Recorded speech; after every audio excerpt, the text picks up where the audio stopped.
Hey everyone, welcome to Plants and Politics. So the Texas Attorney General, Republican Ken Paxton, is an accused felon, and he's a swamp creature. He's exactly what Trump said he was going to get rid of, but then only helped to propel to new heights of power. This guy was indicted for securities fraud nearly 6 years ago, but his case still hasn't gone to trial. Why? We don't know. It's always one excuse or the other. He's also under investigation for allegedly abusing his position of power because he blocked an investigation into one of his donors. And when whistleblowers in his office reported that abuse of power, Paxton fired some of them. And then others quit, and they also tell the same story. So this guy is as corrupt as it comes. We already know he's complete corrupt filth. Well, he just added to the evidence, which proves he's a giant walking piece of excrement, because he was recently on Steve Bannon's podcast. And yes, if you didn't know, Steve Bannon has a podcast called War Room. And he admitted to essentially, Paxton that is, admitted to rigging the state for Trump in the 2020 presidential election. Paxton told Bannon, quote, "If we'd lost Harris County, Trump won by 620,000 votes in Texas. Harris County mail-in ballots that they wanted to send out were 2.5 million. Those were all illegal, and we were able to stop every one of them. Had we not done that, we would have been in the very same situation. We would have been on election day. I was watching on election night, and I knew when I saw what was happening in these other states, that would have been Texas. We would have been in the same boat. We would have been one of those battleground states that they were counting votes in Harris County for 3 days, and Donald Trump would have lost the election."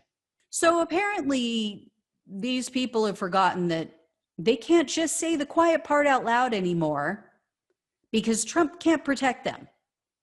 I guess they didn't get that memo. I think this is obviously why they want him back in office. And what Paxton blocked was not mail-in ballots. What he blocked was applications that would have been mailed to voters. They would have been mailed to potential voters. So they would have had to return those applications to request a mail-in ballot, and those applications can be checked. They're typically checked ahead of time to verify if the person is who they say they are and if they're a legitimate voter. So is Paxton saying that the state of Texas is just so inept and careless that they can't do that job? They can't determine whether or not voters are legitimate?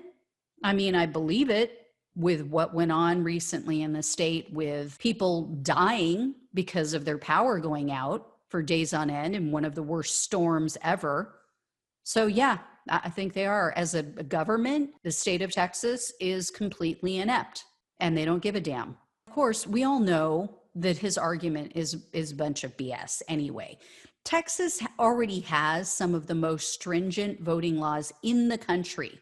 And in the midst of a global pandemic, they tried to make it even harder. They tried to make it as difficult as possible for people to cast a ballot without risking their lives. They would literally prefer to risk residents' lives than to allow voters to take part in democracy. That's who they are. And now, because of Trump's big lie about the election fraud, they're trying to pass even more restrictive, suppressive voter laws, which, let's face it, that's the real reason why all of these Retrumplicans are going along with the big lie. They know they can't win any other way. They know that sane, rational Americans from all parties, from all sides of the political spectrum, they see the GQP for what it has become, the Grand Q Party. A flaming bag of conspiracy bullshit that stands for nothing other than an ignorant, lying, cheating, grifting glutton with no self-control. So they're trying, and in some states they're succeeding in their autocratic power grab. Now, to their credit, Texas House Democrats walked out of a legislative session on May 30th. They did it to prevent the House from passing a bogus election law bill. Well, now another Retrumplican kiss ass, Governor Greg Abbott from that state, he's threatening to withhold Democratic lawmakers' pay. And he's saying that he's going to hold a special session so that he can push this voter suppression bill through. This is the same state that essentially just outright banned abortion because they put a 6-week law into place when most women don't even realize they're pregnant at 6 weeks yet. And it outlaws abortion even if you are the victim of rape or incest. We want you to carry your rapist baby to term. We want you to have a lifetime reminder of how you were violated, of how you were terrified, of how you were abused by a man. We want you to have a lifetime reminder that one of your relatives, possibly your father, possibly your brother, violated you in one of the most heinous ways possible. That's who the GQP is now.